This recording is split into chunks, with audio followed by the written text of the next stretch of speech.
Spirit Beast T6 aluminum handlebar. Install ko ngayon kay ADV. Nabili ko to sa Shopee ng nasa 1,300. Lagay ko na din yung link sa description. Pang ADV 150, 160. Tsaka sa mga 28mm na size ng handlebar. Fat bar siya.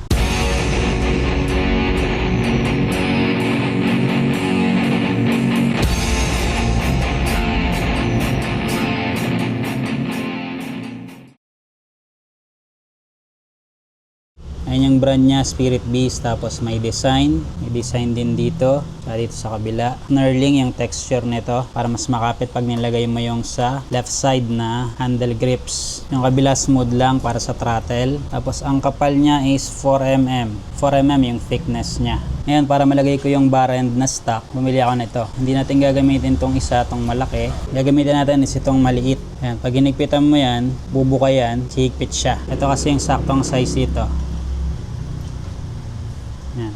Yung kay Honda Click na handlebar, ganito rin yung style ng mount nung sa bar end ko. Kaya lang parang medyo maalog yun. Ngayon, ang naisip ko kay ADV, lagyan ko siya ng ganito. Ito, may modify ko lang. Sinakto ko yung diameter para papasok siya dito. Yan, pasok siyang ganyan. Suot ko yung bar end, tapos dito. Tapos yung panghigpit niya. Tapos ito. Yan, ganyan siya. Pag hinigpitan, bubuka nga yun. Kasi hindi siya alog kasi meron na siyang guide dito na sakto yung diameter ng pasukan ng bolt. Bali, ganyan magiging itsura niya.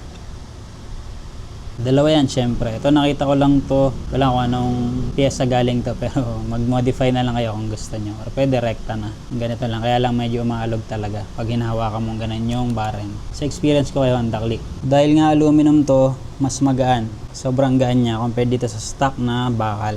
Yung haba naman, medyo mas mahaba ng konti yung stock. Pero ito, mas naka-bend to or mas naka-angle. Yung stock kasi parang konti lang yung bend niya. Parang halos straight. Mas mataas din ang konti kung mapapansin nyo. Yan. Mas tataas tapos i-angle ko syempre ng pag ganon. Mas lalapit sa akin ng konti yung handlebar. Mas okay para sa akin to kasi medyo maiksi yung braso ko sa position ng stock handlebar na ADV. Mas gaganda yung ergonomics. Ito yung stock na built-in yung kabitan ng bar end. Ito nga, lalagyan pa natin nun. Wala rin pala siyang butas dito. So magbubutas tayo mamaya para dun sa handle switch. Yan yung sa likod na part. Parehas yan, pati yung isa meron. Butasan na lang natin. Kabit na natin siya dito. Ang maganda rin dito, makikita ko kung align kasi meron siyang logo. Mga guhit-guhit. Ipapantay ko na lang sa angle nito, yung angle ng handlebar. Itong text na Spirit Beast. Cover niya, itong sa akin pinalitan ko na kasi dito ko minamount yung sa satellite navigation ko. Yung magnetic na mount niya. Stock bolts pa rin yung gamit ko dito. Hand tight ko lang muna. Double check ko lang yung alignment para pantay na pantay talaga. Okay na yung alignment niya. Na-hand tight ko na rin yung mga bolts. Gitnang gitna. Torque ko na lang to ng 15 to 17 Newton meters para hindi masyado mahigpit kasi aluminum ito. 15 15 15 15. Sagad na natin ng 17 minus 10 from stock. Ang stock kasi ay 27 Newton meters. Pero aluminum din naman yung stock pero mas makapal yung stock na cover. 17 na lang. 17 17 17 17. Okay na. Yung angle niya ng handlebar, same lang sa angle ng front fork natin. Kabit naman natin tong mount ko ng IOCU 6, ng satellite navigation. Makarangan lang talaga yung Spirit Beast na logo. Igpitan ko na lang to, tapos yung angle niya, gayahin ko kagaya nung dating angle niya, which is 60.4 degrees. Babalik ko lang sa dati kumbaga. Okay na yung angle nitong mount natin. Ayan yung IOCU 6 magnetic mount. Tapos natanggal yan. Ayan. Tatlong wire. Test fit ko muna itong master cylinder. Itong mga switches. Tsaka yung throttle. Medyo marami yung adjustments na ginawa sa kanya pero okay na siya ngayon. Adjustments sa itong bracket na to, nandito yung sa ibabaw eh. Bibinaba ko siya. Diniin ko lang na gano'n ng T-wrench para bumaba ito, itong isang to. Tapos inilabas ko itong brake hose ng front brake ito. Kasi nasa loob yan dito. Para pagka nililigo ko siya, hindi siya nababanat. Okay na itong sa kanan. Pag naka full turn, may space pa rin siya, although medyo masikip ng konti. Pero yung rear brake, medyo banat siya pagka naka full turn. Ganito rin yung nangyari nung nag-riser ako actually dati. In-adjust ko rin to, binaba kong ganon, tapos inilabas ko yung mga kable na hindi siya mababanat masyado. Pero nung sa riser nun, ang ginawa ko, inusog ko yung brake master pa ganon. Kaya lang ito ang problema, hindi ko na siya pwedeng iisod kasi sagad na. Pag inusod ko pa siya, tatagalid na siyang ganon. Tapos yung lever, masyado na nakaangat. Wala na sa angle nito masyado. Ito sakto lang kasi yung angle. Pero yung lever ko kasi is adjustable, RCB na adjustable lever. Ang ginawa ko sa kanya, pagka nakasagad, ayan o. Pag ganito kasi ako pumreno, 2 fingers, tumatama dito. Pag ganyan. Ang ginawa ko, in-adjust ko siya, inilayo ko siya ng 8 clicks. Ayan, sakto na. Pwede pa hanggang 10 clicks. Tapos, sakto lang yung distance. Ito namang sa kabila, naayos ko na rin. Ganon din yung angle. Medyo nakaganon ng konti. Ito ngayon, tinaray ko yung stock lever. Pansin ko masyado siya malapit. Tumatama siya. Ang stock lever, hindi adjustable. So, magkakabit kayo ng ganitong handlebar, mas okay na adjustable yung levers nyo. Kung ganito kayo pumreno. Kasi yung iba naman, ganyan pumreno. Walang problema. Hindi sasabit. Ako kasi sanay akong ganito, 2 fingers. So, mas okay sa akin yung adjustable na levers. Quick throttle, okay naman. Walang bind. Full turn. Walang bind. Full turn. Walang bind.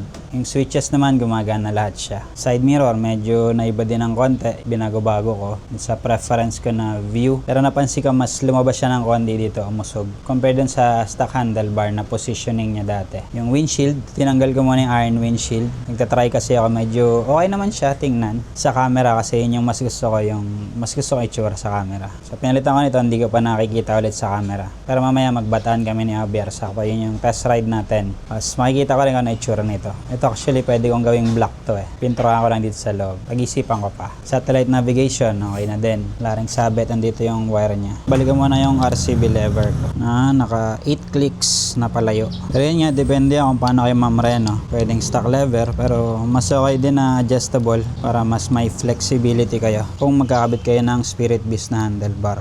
Hand tight, saktong higpit. Kontra ng 10 mm, tapos torque natin ng 6 Newton meters. 6 Newton meters.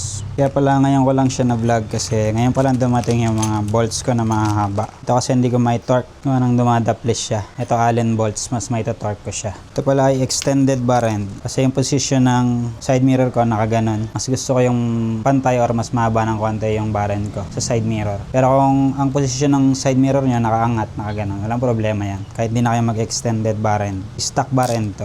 Na may kasama siyang part ng extended bar ends ko dati. Ito, pakita ko na lang. Tanggalin ko muna, wait lang.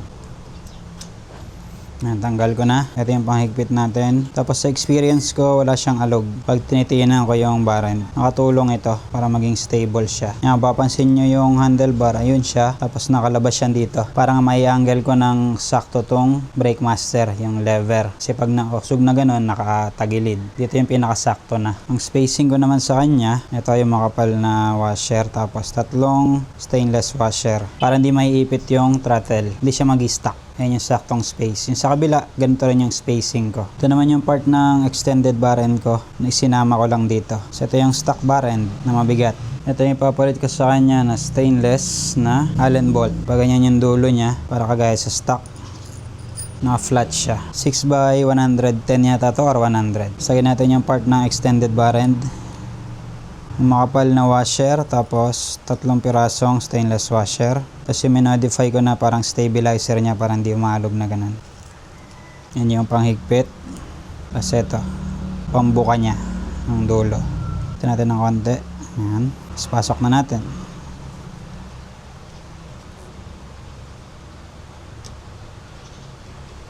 Yan, sakto yung spacing niyan. Hindi yan may ipit. Torque na natin, 4mm na Allen, 7 Newton meters.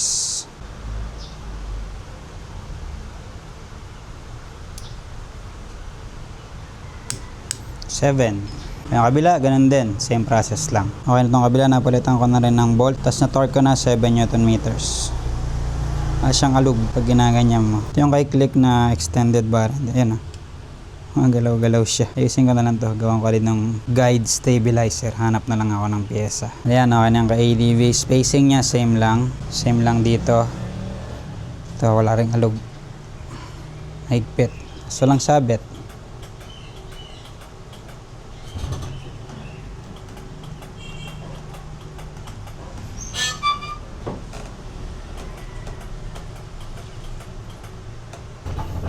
Ito rin palang left and right switch ko. Binutasan ko.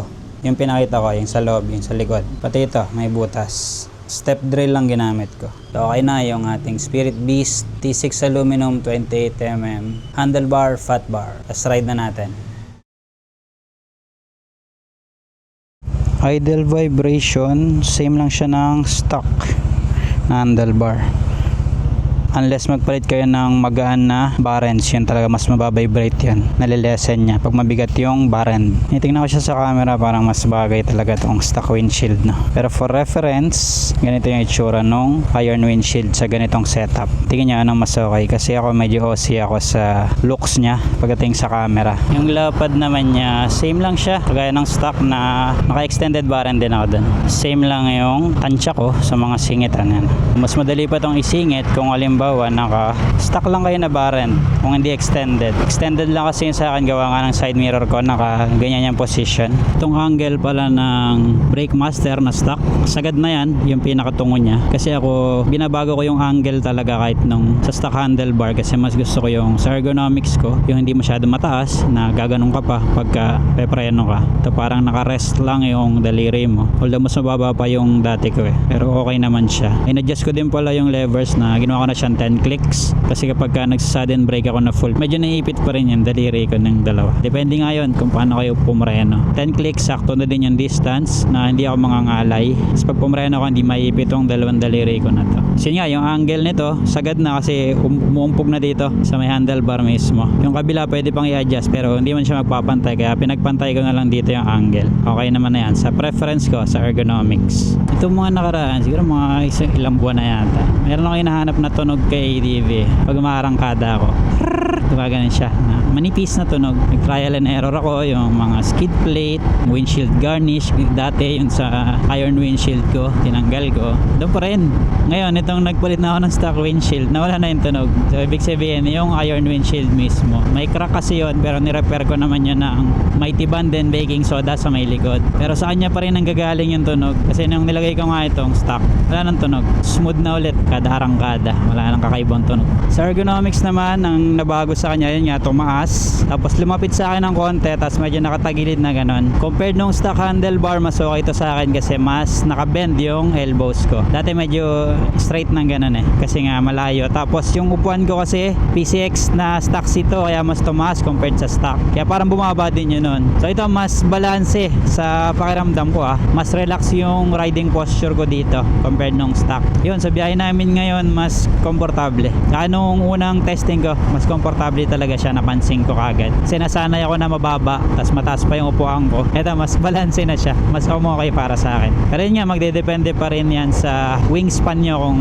gaano kahaba or gaano kaiksi. Pwedeng okay sa inyo yung stock, pwedeng hindi. Trial and error din. Okay din naman kasi yung handlebar riser. Ang ayaw ko lang doon, hindi siya maganda tingnan para sa akin sa camera. Yung camera na yan. Pagka nagva-vlog ako, kaya inalis ko yun dati. Nung nagpalit ako ng iron windshield, maganda to kapag na-testing namin sa long ride ni OBR para makita ko talaga yung comfort level niya kung nag-iba. Doon ko na lang kayo i-update sa magiging long ride namin, i-vlog ko na testing nito. Pero so far na ginagamit namin siya, ramdam ko talaga na mas komportable siya. Hindi ko pa lang talaga na-testing na malayo ang biyahe, mga tipong 200-400 kilometers. Tapos pala, order na rin ako ng Spirit Beast din na barren na weighted siya. Mas mabigat pa siya kaysa sa stock. Meron siyang stainless part, tapos aluminum yung cover na may design. Gawan ko rin ng vlog yun pag i-install ko dito kay ADV. Dito na kami sa may resort sa Vista Tala, Orani, Bataan. Kaya na itsura niya pag naka side view pala. Malapitan. Sakto lang naman yung taas niya. Hindi naman siya alanganin. Tapos yun nga, mas komportable ako dito sa height tsaka distance ngayon itong handlebar. Ngayon itsura niya pag nakaharap.